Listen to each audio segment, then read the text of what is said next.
नमस्कार दोस्तों, स्वागत है आपका इस नए वीडियो में। दोस्तों आज की जो हमारी वीडियो है वो हिंदी प्रतिशत की 46 नंबर की वीडियो है। तो दोस्तों जिसमें हम आपके लिए लेकर आए हैं कुल 10 प्रश्न और इन 10 प्रश्नों के जवाब आपको कमेंट बॉक्स में देने होंगे। तो चलिए दोस्तों हम वीडियो की शुरुआत करते हैं। आपका पहला प्रश्न है दोस्तों, गुड़ का विलोम शब्द होगा। दोस्तों आपके ऑप्शन दिए गए हैं, इन ऑप्शन में से आपको सही ऑप्शन का चयन करना होगा। मेरे प्यारे दोस्तों, अगर आप जा रहे हैं ऑप्शन बी की तरफ यानी कि दोस्त की तरफ, तो आप बिल्कुल सही हैं। दोस्तों आपका अगला प्रश्न है यानी कि प्रश्न नंबर 2। प्रश्न नंबर 2 है दोस्तों, ध्यान दीजिएगा।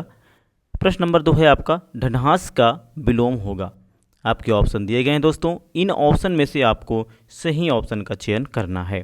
मेरे प्यारे दोस्तों, अगर आप जा रहे हैं ऑप्शन बी की तरफ यानी कि त्रास की तरफ, तो आप बिल्कुल सही हैं। आपका अगला प्रश्न होगा यानी कि प्रश्न नंबर 3। प्रश्न नंबर 3 क्या कह रहा है दोस्तों, ध्यान दीजिएगा। झीना का विलोम होगा। दोस्तों आपको बताना है कि झीना का विलोम शब्द क्या होगा और आपके ऑप्शन दिए गए हैं। इन ऑप्शन में से दोस्तों आपको सही ऑप्शन का चयन करना होगा। मेरे प्यारे दोस्तों, अगर आप जा रहे हैं ऑप्शन बी की तरफ यानी कि गाढ़ा की तरफ, तो आप बिल्कुल सही हैं। चलिए दोस्तों हम आपके अगले प्रश्न से बढ़ते हैं यानी कि प्रश्न नंबर 4 की तरफ। प्रश्न नंबर 4 क्या कह रहा है दोस्तों, ध्यान दीजिएगा। चेस्ट का विलोम होगा यानी कि चेस्ट का विलोम शब्द क्या होगा दोस्तों, आपको बताना है। आपके ऑप्शन दिए गए हैं, इन ऑप्शन में से आपको सही ऑप्शन का चयन करना है। तो मेरे प्यारे दोस्तों, अगर आप जा रहे हैं ऑप्शन बी की तरफ यानी कि निश्चेष्ट। चलिए दोस्तों हम आपके अगले प्रश्न तरफ बढ़ते हैं यानी कि प्रश्न नंबर 5 की तरफ। प्रश्न नंबर 5 क्या कह रहे हैं दोस्तों, ध्यान दीजिएगा। ग्रहण का विलोम शब्द है। ठीक है दोस्तों, यानी कि ग्रहण का आपको विलोम बताना है। आपके ऑप्शन दिए गए हैं, इन ऑप्शन में से दोस्तों आपको सही ऑप्शन का चयन करना है। तो मेरे प्यारे दोस्तों, अगर आप जा रहे हैं ऑप्शन डी की तरफ यानी कि त्याज्य की तरफ, तो आप बिल्कुल सही हैं। आपका अगला प्रश्न होगा प्रश्न नंबर 6। प्रश्न नंबर 6 क्या कह रहा है दोस्तों, ध्यान दीजिएगा। प्रश्न नंबर 6 है आपका, झंकृत का विलोम होगा। दोस्तों झंकृत का विलोम क्या होगा आपको बताना है। विकल्प आपके दिए गए हैं, इन विकल्प में से आपको सही विकल्प का चुनाव करना होगा। तो मेरे प्यारे दोस्तों, अगर आप जा रहे हैं ऑप्शन डी की तरफ निस्तब्ध की तरफ, तो आप बिल्कुल सही हैं।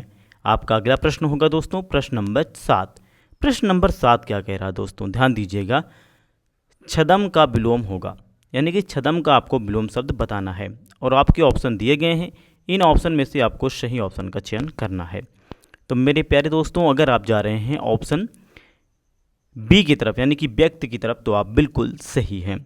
आपका अगला प्रश्न होगा दोस्तों प्रश्न नंबर 8। प्रश्न नंबर 8 क्या कह रहा है दोस्तों, जंगम का विलोम होगा यानी कि जंगम का विलोम शब्द क्या होगा दोस्तों, ये आपको बताना है और विकल्प आपके सामने दिए गए हैं। इन विकल्प में से आपको सही विकल्प का चुनाव करना है। तो मेरे प्यारे दोस्तों, अगर आप जा रहे हैं ऑप्शन सी की तरफ यानी कि अस्थावर की तरफ, तो आप बिल्कुल सही हैं। इसका सही उत्तर हो जाएगा। आपका अगला प्रश्न यानी कि प्रश्न नंबर 9 है दोस्तों। प्रश्न नंबर 9 क्या कह रहा है दोस्तों, ध्यान दीजिएगा। जातीय का विलोम होगा। दोस्तों आपके ऑप्शन दिए गए हैं, इन ऑप्शन में से दोस्तों आपको सही ऑप्शन का चयन करना है। मेरे प्यारे दोस्तों, अगर आप जा रहे हैं ऑप्शन सी की तरफ यानी कि विजातीय की तरफ, तो आप बिल्कुल सही हैं। इसका बिल्कुल सही उत्तर हो जाएगा। आपका अगला प्रश्न है यानी कि प्रश्न नंबर 10। प्रश्न नंबर 10 क्या कह रहा है दोस्तों, ध्यान दीजिएगा। गोंड का विलोम शब्द होगा यानी कि विलोम क्या होगा दोस्तों, ये आपको बताना है और विकल्प आपके दिए गए हैं। इन विकल्प में से दोस्तों आपको सही विकल्प का चुनाव करना है। तो मेरे प्यारे साथियों, अगर आप जा रहे हैं ऑप्शन सी यानी कि प्रमुख की तरफ, तो आप बिल्कुल सही हैं। तो मेरे प्यारे दोस्तों, आपने 10 में से कितने प्रश्नों के बिल्कुल सही जवाब दिए हैं, हमें कमेंट में बताइएगा। मिलते हैं आपसे अगले वीडियो में। धन्यवाद।